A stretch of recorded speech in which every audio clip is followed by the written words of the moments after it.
Building a structure out of shipping containers is a fast, easy, cheap way to put up a strong fire and wind resistant building. They work really well for shop and storage areas, but can be finished into living space as well. I think containers are best utilized as the side walls.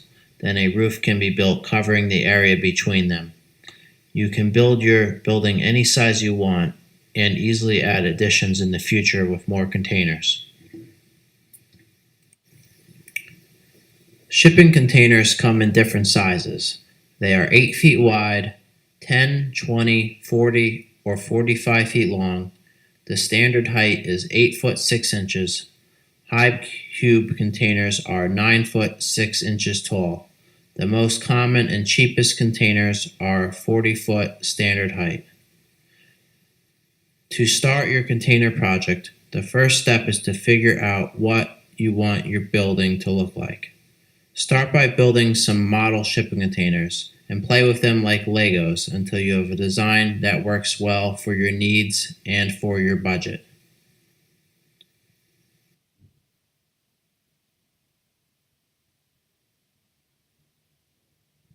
This is the model I built to show the engineer what I wanted to build out of shipping containers.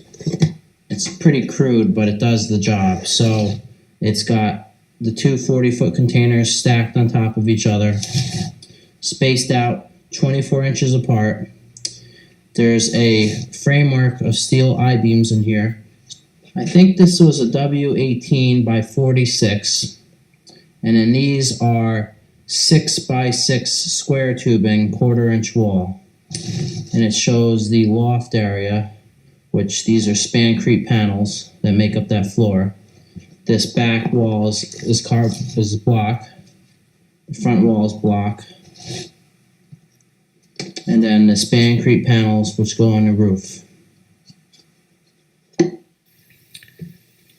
Once you know how you want your containers laid out, make a more detailed model. I have been using Google SketchUp to design my projects before building anything. It is a free computer program that allows you to easily build models of anything. You can share your project with your architect or engineer while you're in the design phase. Then you can print out a detailed photo of your building when applying for your building permit.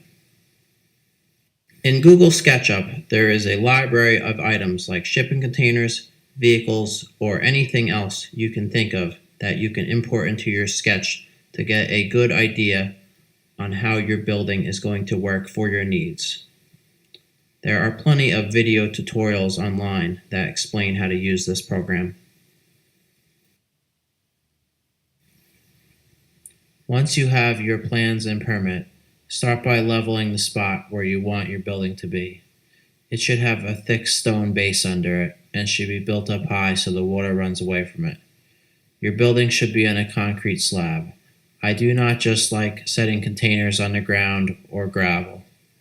Build a form to pour your concrete. Set steel plates with rebar into the concrete where you want the container corners to be. That way you can just weld the containers in place on your slab.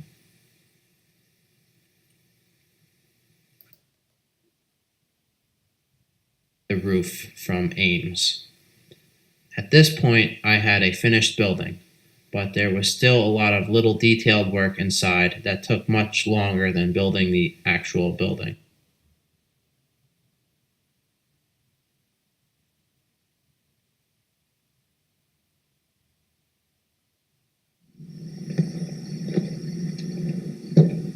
Now that my container building has been finished for a few years, I am very happy with the decision to build it this way. I feel that container buildings are superior than traditional construction because they are faster, cheaper, and easier to build. Good luck with your shipping container building project.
werde ich mit den gegossenen Teilstücken, Mauerstücken, ein kleines Geländestück bauen, um Ihnen zu zeigen, wie man mit diesen gegossenen Teilen arbeiten kann.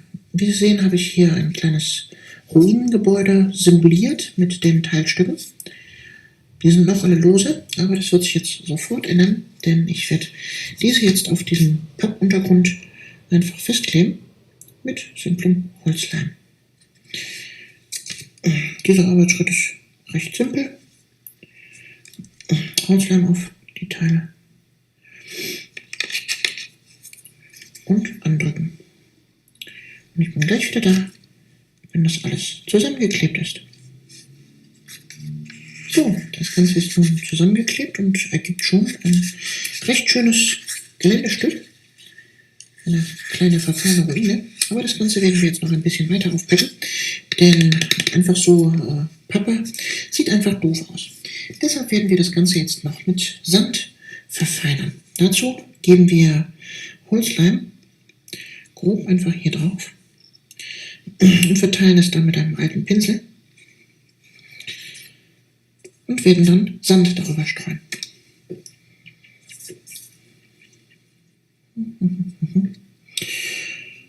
Man muss da auch nicht so genau und penibel mit sein, denn das Ganze soll ja, wie gesagt, keine hochmoderne Struktur sein, sondern ein Ruinengebäude. Und da ist nun mal nichts hundertprozentig intakt und in Ordnung und gerade.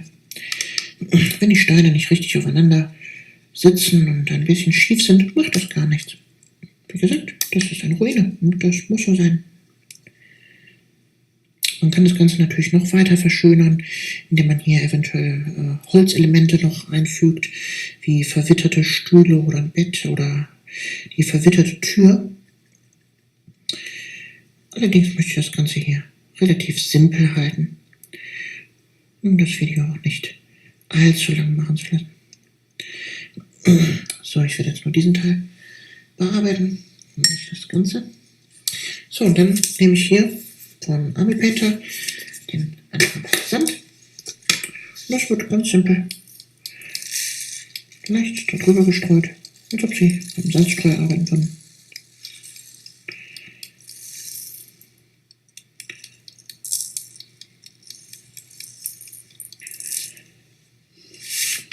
Ups. Aber der Leim noch nicht ganz trocken. Aber das macht nichts. So. Und dann schön darauf verteilen.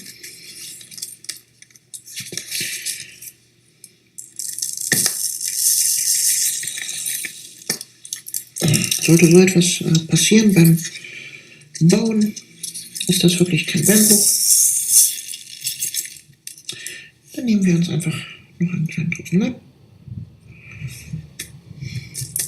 und kleben die Struktur wieder dran. Und voilà, ist repariert. So, das Ganze muss jetzt noch trocknen und dann bin ich wieder da, wenn das Ganze fertig zum Weiterverarbeiten ist. Das Geländestück ist jetzt nun so trocken, dass man es weiterverarbeiten kann. Als nächstes werden wir es grundieren, und zwar mit einem Spray von Army Painter. Ich werde es einfach in schwarz grundieren, um es dann weiter zu verarbeiten. Ich bin gleich wieder für Sie da, wenn ich mit dem Grundieren fertig bin. Liebe Leute, nun geht es an die Bemalung unseres Geländestücks. Wie Sie sehen können, habe ich das schön mit Sprühgrundierung schwarz grundiert. Und für die weitere Bemalung benutze ich die Acrylfarben von Revis. Einmal Burnt Umber, dann Titanium Weiß und Mars Black.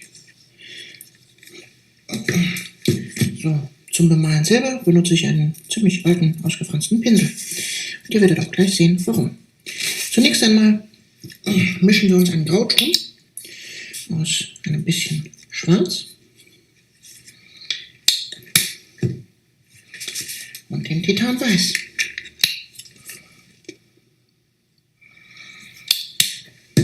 So. Und ganz sachte und machen im Prinzip der gesamte Boden braun ist. So, liebe Leute, der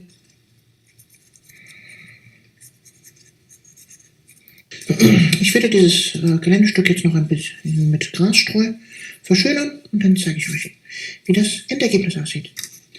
Und so sieht nun unser fertiges Geländestück aus.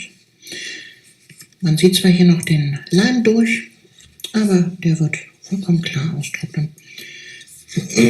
Und ich von der Draw Factory wünsche Ihnen viel Spaß bei Ihren Geländebauprojekten und den Produkten der Draw Factory.